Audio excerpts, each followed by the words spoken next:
Welcome back, everyone. I'm so excited for today's author.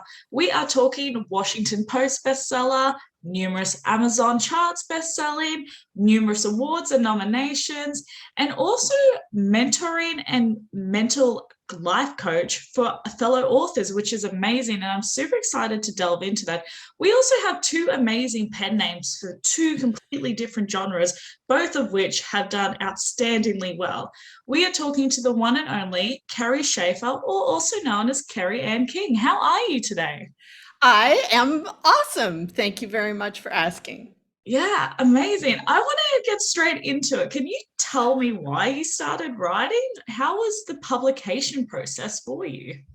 Oh, writing and publication are two absolutely totally different things. So I'll just make that clear straight up front. I've been writing since I was, I don't know, sixth grade, I think. I started with poetry way back then, but I've been writing forever. I've never not been writing, except for a few brief periods in my life where I let the inner critical voice get to me and thought I couldn't write, and then I stopped, which was never good.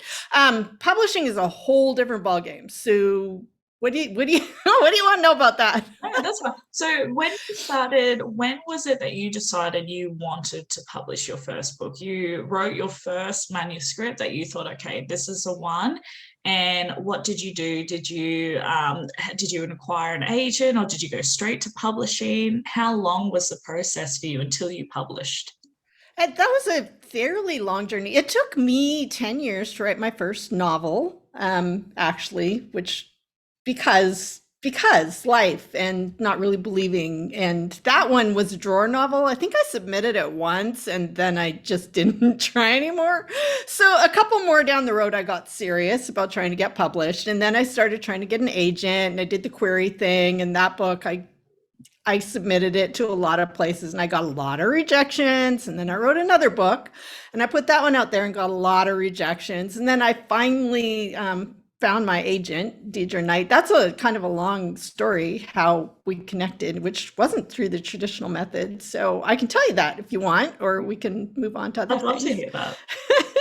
So that was one of those really fun little serendipity things that happened. I had connected with some people online who were testing a new program for Penguin Books had started an author program online where you could post your stuff and other authors would read and comment and review, and it was just we were one of the I was one of the beta fish, so it was really fun. We were playing, and one day I had finished a novel and I had been querying and it wasn't going well. And I just honestly, I put it up on that site just for kicks, just because. And one of the things that they wanted to have happen through that site was that agents and editors would have another place to look for new authors rather than through the usual slush pile. So I get this call and it was an editor wants to look at your manuscript. Do you mind? I'm like, no, I don't mind at all. But then I didn't have an agent. So I was like, oh no, I need an agent because this editor's going to call me. So my friend said, here, Deidre Knight's my agent and she's awesome. And you already kind of met her online. So I'll tell her you need an agent. And she did. And Deidre said, have Kerry send me the manuscript right away. So I did. And then we talked the next day. And she actually asked me to marry her because she's she's like, Kerry, would you marry me? I said, yes, I will. And we're still together all these years later. And one thing that's so amazing because Deirdre Knight, too, for those who are watching and are not familiar with her, I obviously have not met her personally, but I do know of her because she's a well respected agent within the She is. industry. And Mm-hmm. she runs Night Literacy Yeah. Agency. I'm really Yeah. struggling with that word. But and she's been phenomenal. So like to have that in place and to be married to her, Yeah. my goodness, I'm Oh, just I know. and that started you off on your fantasy route, Yeah. didn't it? Because you started Yeah. off as a fantasy author. I did. I started as a fantasy author. My first book was called Between, and I had a Between trilogy, which was dead in the water in the publishing world before I got to book three. They let me go before we got there, so I put the book three out myself. And yeah, it was a little after that that Deidre actually suggested that I try writing women's fiction, which is when Kerry Anne King came to be. That's amazing. I do want to talk a little bit about, because I think this is pulling away romanticizing what authors, what is involved, because everyone thinks they're going to hit, like, publish a book and it's going to hit thousands of reviews straight away, and that's Yeah. obviously not the case. And as you just said, it is quite common as well for books to be discontinued, or a series. And I was watching, Victoria Aveyard made a post on TikTok about a week ago, expressing to readers that for those who are wanting to wait until the series is complete before they buy it, she said, no, you need to buy the books then and there, because that's what continues the series. Right, exactly. Which I find is really interesting, because obviously this has happened to you, but this is very, very common in the Yes. industry.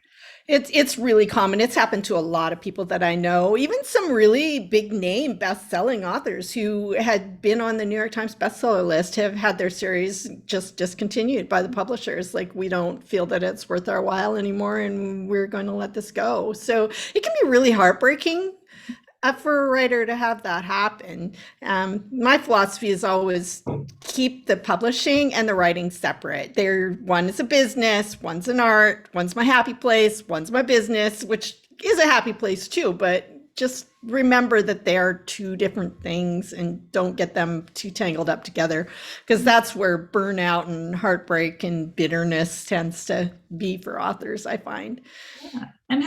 Ironically too, though, you have continued with that name. You have numerous series out in that, and then you did move on to go into Kerry Anne King. So how did you go with the genre change? Because you've done really, really well. Well, okay, so define really well. There are some books out there. Okay, do you want to define that for me? Yeah. So okay. You're very humble, so I will brag for you. But you have like thousands of 5-star ratings on your books. Like, people know what they're getting into with your particular books, and you've just really flourished. You've really branded that, and everyone knows what they're going to pick up when they pick up a Kerry Anne book. And I was honestly, like, when I started looking at your profile, I was completely in awe of your success. Oh, thank And you. to keep that consistent, like, it's not just one book, one hit wonder. You've done this on numerous books. So I would say that is an element of success and perseverance.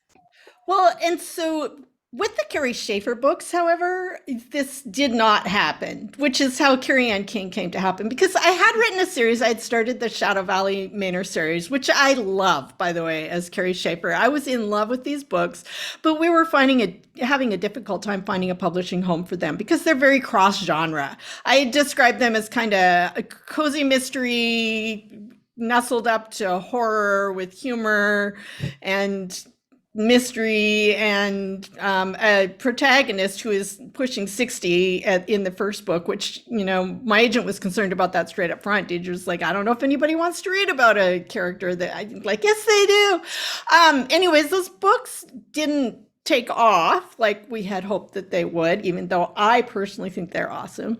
And so she suggested that I try writing women's fiction. She said, I really, really love what you've done with the voice that you're using for Maureen, who's the lead character in these books. Deidre was the one that suggested that I try writing women's fiction. And it actually really fit for me with my history as being a mental health counselor and working crisis and doing all of those things. I was very into the psychology of taking a character through a growth arc, and I thought it'd be fun. So I gave it a try, and we received an offer from Lake Union for my first book. It was called Closer Home, but they insisted that I take a pen name because the books are so different from each other. And so that's how Kerry Anne King came to be. And then I've just continued writing, as the muse strikes, I keep writing another book every year for them. So it's been pretty awesome.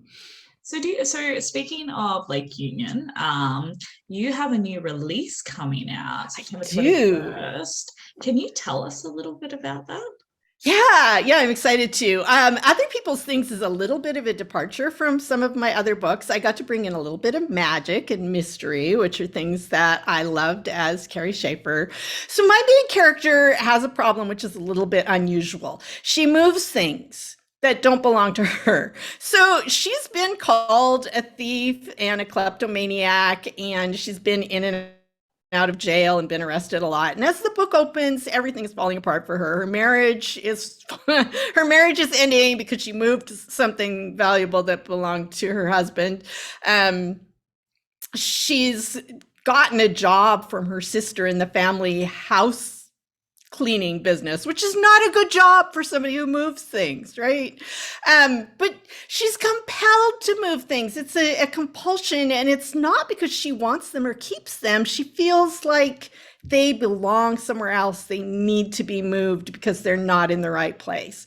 So as our story opens, she moves just a paperback book, which shouldn't cause her any trouble, and it starts this whole string of events where it uncovers an old mystery. It drags a whole bunch of things up to the surface. She gets introduced to a private investigator named Hawk, and things ensue from there. So she has to figure out whether this really is a curse, as she's always thought it was, or maybe that it's a gift in disguise that can make good things happen. So it's more fun in some ways than some of my other books, but it still does have the growth arcs of people coming to terms with life and heartbreak and all of that. That sounds amazing. I'm so excited for that. So September 21st. September 21st. I actually have an art copy here. If you want to see the cover. I love this cover because it has like all of the little objects on there, including there's a little book here, a little book charm on a charm bracelet. So that's a beautiful cover. I like it. So when you're writing then, what is your writing process like? And I'm curious, do you do 2 projects at once for when you're writing as Kerry Schafer? I tried. I find that difficult because when I'm into a story, I'm really into the story. So I can draft one and edit another one at the same time. I can do that, but I can't be working on like writing 2 at once because they're very different kinds of books, and I have to get my head really into the story. I don't have the brain power to do that. I know some people do. I don't know how they do it. So are you a plotter or a pantser? I am a pantser by nature. I have, as I've gone along, learned some plottish things that I do. I know that there are certain scenes that need to happen, and they need to happen at certain key points along the way. And so I know to watch for those and make sure that I am doing those things. So with the process with Lake Union is I have to, in order to get the contract, I always send them this very long and detailed synopsis about what's going to happen in the book. But we all know, my editor and I, that it's not going to be that at all, because I'll be writing along and I'll just like, no, the character wouldn't do that, and this character wouldn't do that, and this isn't working, and then everything just goes off the rails and it changes completely. It's amazing that you have that relationship where your editor kind of knows what to expect, but also knows that there'll be a surprise, but you've built that relationship with them where they still know that it's going to be a quality and magical book. Yeah, she trusts me. Like with other people's things, for example, the character Hawk did not declare himself until I was 3/4 of the way through my first rough draft. I swear to God, it's like I was stuck and I didn't know what to do, and I'm in the shower, which is where my muse lives, and she said, hey, I have an idea. And then Hawk showed up and he's like, hi, I'm Hawk. I'm a private investigator. I'm here to fix your book. And I was like, So, but I always listened to that. So I had to go back to the beginning, and I warned Jody, this is coming. And she was just pretty much, do whatever you think you need to do. I trust you. So that happened. And it was very, very good for the book. I want to talk a little bit about because you do numerous projects as well. You're not just writing books, you're very active on the publishing and writing scene. You also have a podcast called Tell Me Your Secret. Is it Tell Me Your Secret? Tell Me Your Secrets. Yeah. Can you tell me a little bit about that and why you started it? Okay, so there's a little bit of a history for me with podcasting. It had been something that was kind of floating around in the back of my head, but I was scared to do it. And then I was actually interviewed on Authors on the Air by the awesome and wonderful Pam Stack, who is just a dynamo. She's just amazing. And she operates and has built that whole global network. So she messages me and said, I think you'd be good at podcasting. So do you want to start a podcast for us on Authors on the Air? I was like, okay. So, well, it wasn't like that simple. It was like, no. And then I did. But I wasn't going to interview people. I was just going to talk about creativity and stuff. And then she kept just sending me, would you like to interview this person? How about this person? I think this would be a fun interview for you. So I finally agreed to do it, and that morphed into doing Tell Me Your Secrets. So really, my show is having an author come on. We do it live, so it's always interesting because you never know what might go wrong. And we just have a chat, like we're sitting down together for coffee or a drink, and I always try and get them to tell me some kind of a secret that they haven't shared everywhere, or something that's kind of behind the scenes. So that's just fun.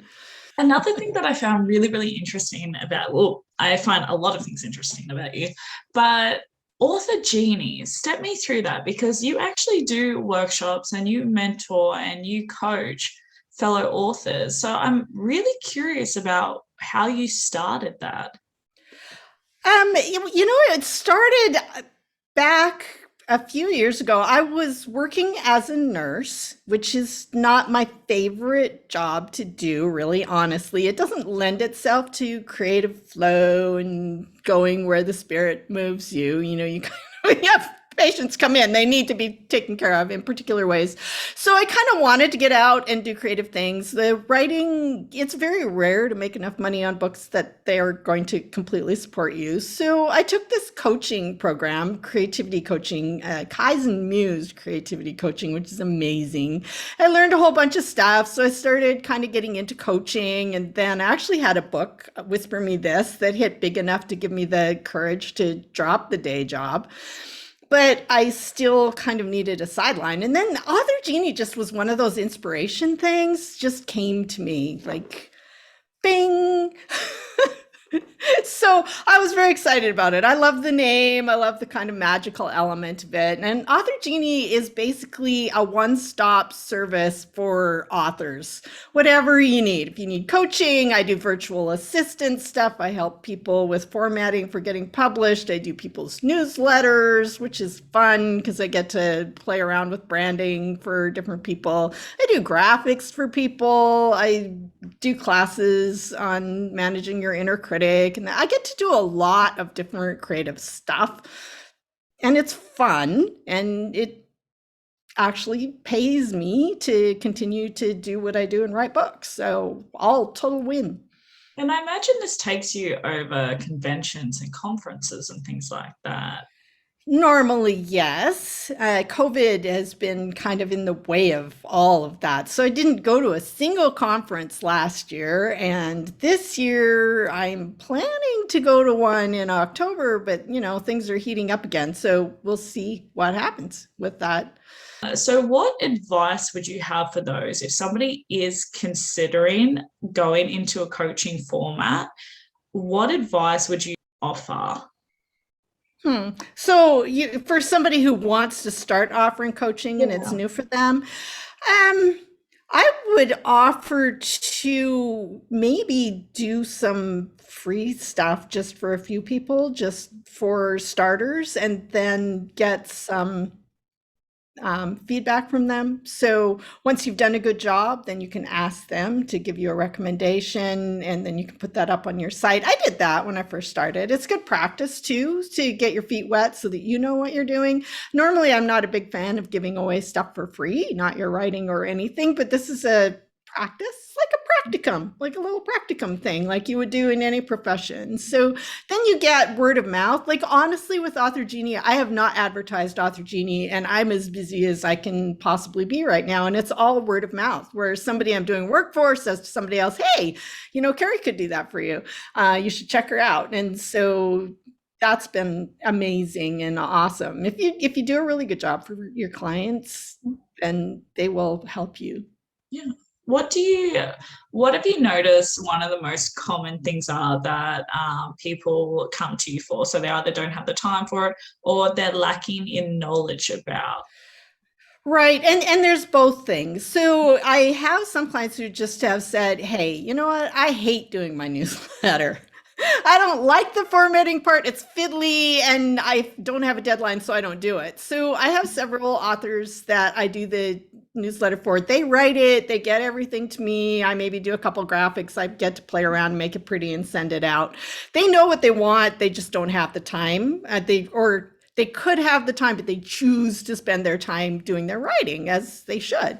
And then I have people who are like, I kind of think maybe I need this, but I don't even know what I want or how to do it or what is a reader magnet or, any of that stuff. And then I can guide them through that process. I sit down with people too and kind of hash out like a little bit of a publishing plan or a marketing plan. I'm not a PR person per se, but I've been doing this long enough that I do know a lot of stuff and I like to get creative. So we sit down and we create together what might be the path forward. And then I have suggestions and ideas and we create branding and all of that kind of stuff. So yeah, some people don't know what they need. And that's one reason why I created Author Genie, actually, because I realized that. I thought about getting some virtual assistant stuff at one point. I was like, by the time I tell this person what it is that I think I need, I could have done it myself. So that's one of the ways I put out Author Genie is, hey, I pretty much know what you need. There's not a whole lot of explanation necessary, so I can just get right to work. Yeah, I love that. I'm such an advocate for when it comes to business coaching or, mentoring and stuff like that. So I love that you've done it specifically for those in the industry because there's so much knowledge out there. There's so much information that not everyone knows how to funnel that or how it applies to them. So I think it's brilliant that you can come to you and have that conversation and feel confident in your next step as well. I think it's really important. Right. Well, the other thing I love to do, Kaya, is actual coaching and on several levels. I think for a lot of it, it's like what you said, it's that overwhelm thing. We get so overwhelmed with all the information coming at us that we don't do anything. And that can happen with writing as well. So one of the things I love doing is coaching with people where we actually work through getting rid of the overwhelm, making peace with your inner critic so that that voice isn't shutting you down, being open to being creative so that you can actually look at the marketing stuff as fun instead of something that you are dreading and have to do. It changes everything. So a little birdie, aka Maddie Dawson. I love Maddie. That you are a social media whiz, and I am so curious as to what that entails. I'm not sure that that's true. See, I'm laughing about this. I have a love-hate relationship with social media, to be really honest. It's a time sucker. And I'm an introvert. So when it comes to my own stuff, if you look at my feeds, you'll see there's not a whole lot up there. When I'm doing it for my authors, though, then it's different and it's easier because I can create graphics and come up with content. And I have no problem with saying things about them that are positive and, saying, hey, this person's awesome, but making it sound like they're saying it in a good way. So that's fun then. It's a fun creative project. I honestly, here's what I believe when it comes to everything, writing, marketing, publishing, the whole thing. If you're having fun, good things are going to happen. If you're coming at it in this is really horrible and I'm being forced to do it, then it's not going to go well for you. Nothing comes of that sort of attitude. And so finding your happy place, or if you can't find your happy place with the social media, then getting somebody to do it for you. I think that's really where the secret is. What would be on a nitty-gritty level of posting on social medias would you offer? It's good. It's important to post regularly, I think. You see, you're asking me these questions. It's like I'm the person in my mind, really, to be honest, right now, I'm having this I wonder if social media is really necessary or if I could just abandon it forever. I think that connecting with people is really where it's at. So posts that invite some level of connection, things that make people laugh. The most successful stuff I've ever done, actually, on social media, I used to do a regular weekly gratitude post just on my home Facebook page, and those just took off. People love those because it makes you feel better. So anything on social media that makes people laugh or feel love or happiness or connection, those things are likely to make them want to hang out with you more, which is what you want to do. And I think too, you made a really good point before. Like, we do talk about social media a lot on here, but it just depends if it's comfortable with you and it comes through organic. If you are like a huge extrovert who wants to connect online, then it's going to work for you. But if you don't, if that's not your thing, then don't push it. You know, you can stick to the newsletter. Like, there's different ways to engage with your readers. You just really need to find what's right for you. You know, it's really interesting. Like, you may know of a fellow Aussie named Leona Dawson. Or Leonie. She does a whole lot of marketing stuff, and she has recently just completely gone off social media. She's offering a class on getting off of social media, on marketing without social media. She did it. She did this month. She did a month withdrawal from social media. It was an experiment, and she just didn't want to go back after she was away for a bit. She just didn't want to do it anymore. So she's been looking at finding ways of marketing without social media. Yeah.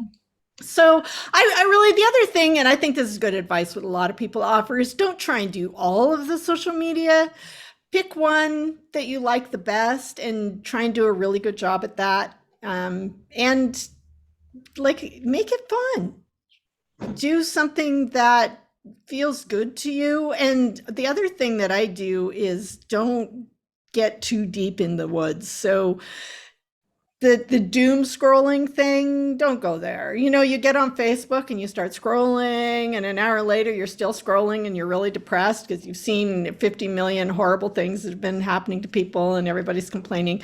Not a good place to be for anybody, not going to help you. So you can curate your followers or people so that most of them are like-minded, if that helps, or you can just limit your time, set a timer even, so you don't, it's hypnosis. I heard this, actually, I got a training. We get into a hypnotic state when we're scrolling social media. And so not only are you kind of mindlessly scrolling, you're actually, all of that stuff's coming in on a almost hypnotic suggestion level. So it's not good for you to spend too much time just doing the mindless scroll. I guess that makes sense though, when you say, I've never looked at it that way, but that makes sense. Mm-hmm. That's scary.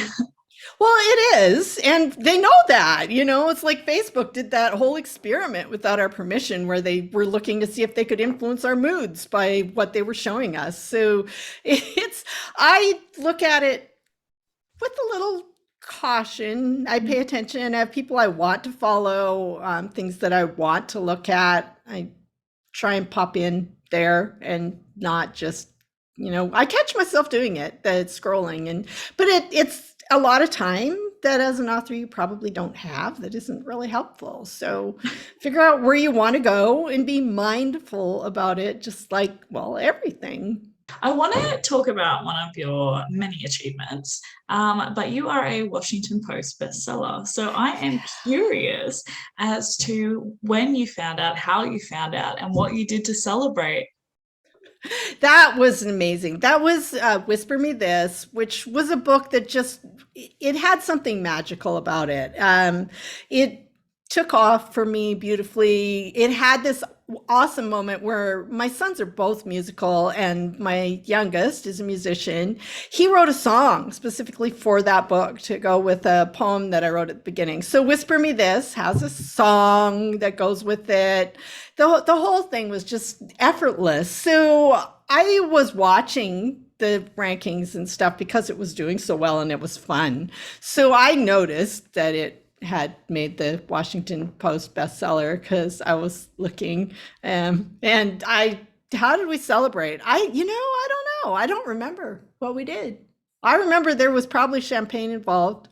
I bought myself a bottle. My Viking doesn't drink, and it's just the two of us, like, up on our property. So, and I'm not much of a drinker, but I bought an expensive bottle of champagne for that book, and I enjoyed it. So I'm going to ask you a very, very hard question then. Okay. What has been your favorite book to write so far and why? And you can only choose one. See, now that's unfair. That's like asking somebody who is their favorite child. I know that's why I like asking it. I and okay, I'm going to give you my answer. My answer is always whatever book I'm writing right now. And this is true. It's like whatever project I'm currently in is my favorite. So I am currently deep into a book called Improbably Yours, which will be out in 2022.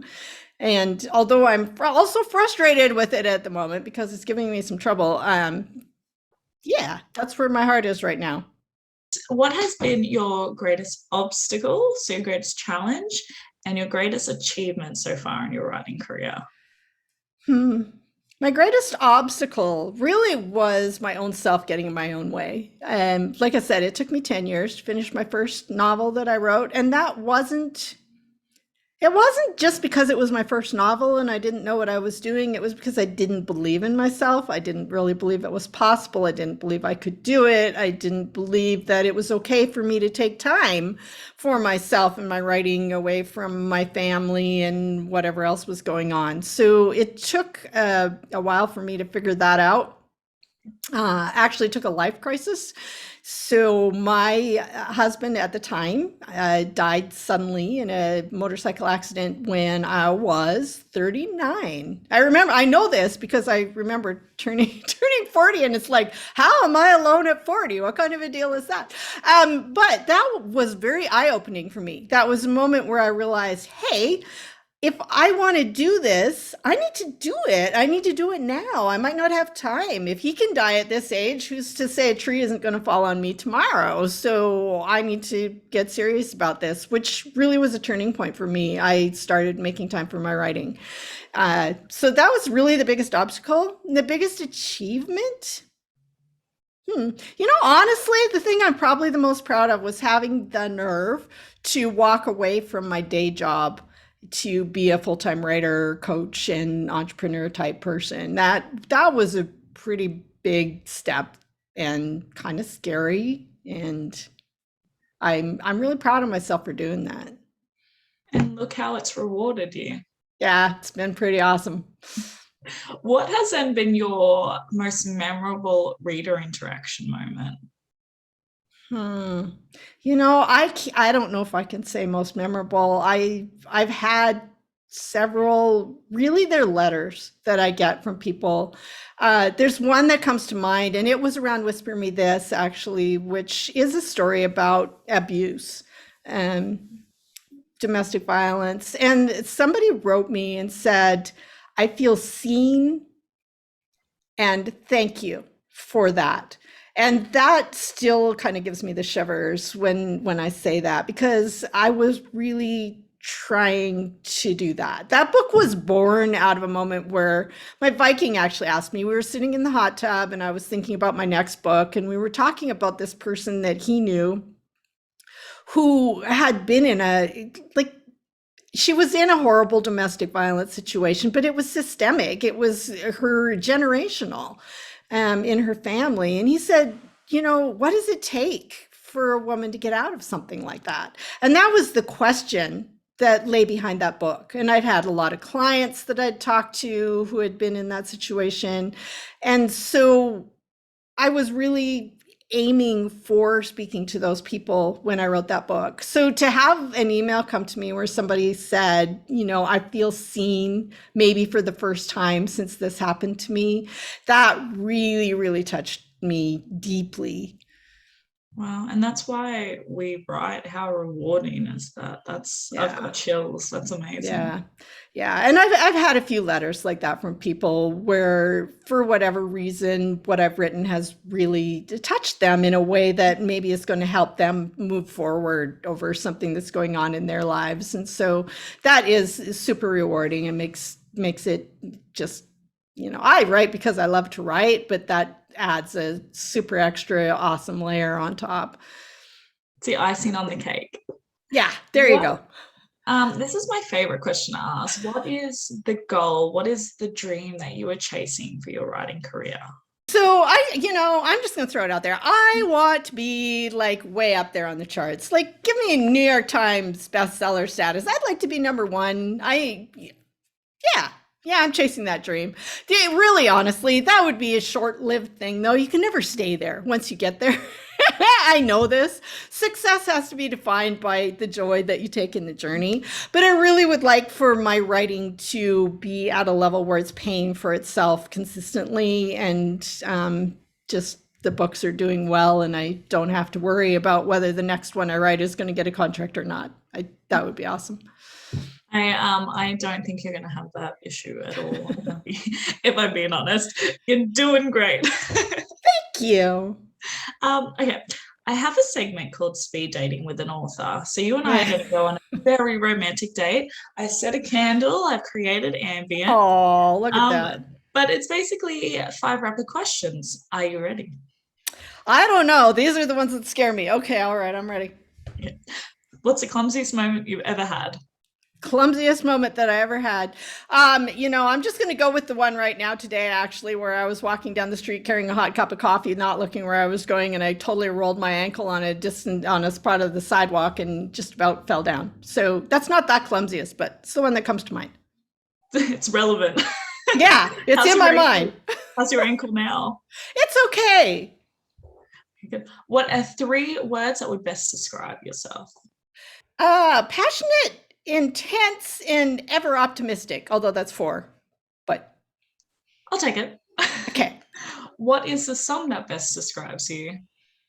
I'm going to go with Mark Knopfler's, I can't think what it's called. Sometimes you're the windshield, sometimes you're the bug. This song is so awesome. I'm trying to think what it's called. It's like sometimes you're the Louisville Slugger, sometimes you're the ball.